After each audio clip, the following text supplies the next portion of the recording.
In the wide hush of the high desert, where the grass bent low under the wind and the sky felt close enough to touch, lived Alara, a grown shepherd girl of 20 summers, known among the scattered settlers for her fierce independence and among the hills for her quiet prayers spoken to no one but the sheep and the stars.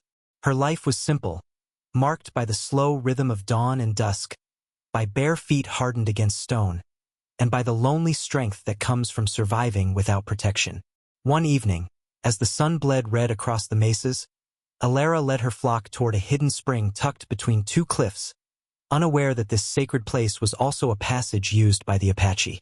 At the same hour, Taza, a respected Apache scout and warrior well past his youth, returned from a long patrol, weary but alert, moving with the silent discipline taught by the mountains themselves.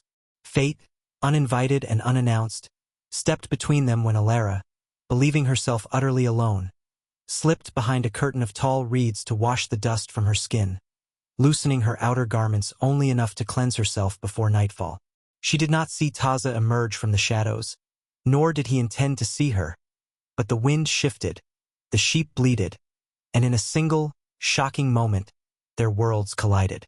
Taza froze, instantly turning away, his eyes lowered in respect, his heart pounding not with desire but with shame at having witnessed what was never meant for him.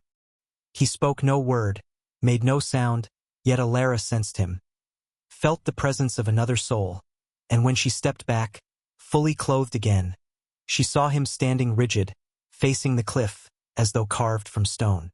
Anger flared first, then fear, then something deeper, an understanding shaped by the old laws she had been raised on, where a woman's honor, once seen, could not simply be returned like a dropped shawl. "You've seen me undressed," she said, her voice steady though her hands trembled. "Now you must marry me." Taza turned slowly, eyes grave, not offended but stunned by the weight of her words. In his culture, honor was a living thing, binding the living to the ancestors, and he knew she spoke not from manipulation but from a truth carved into her bones.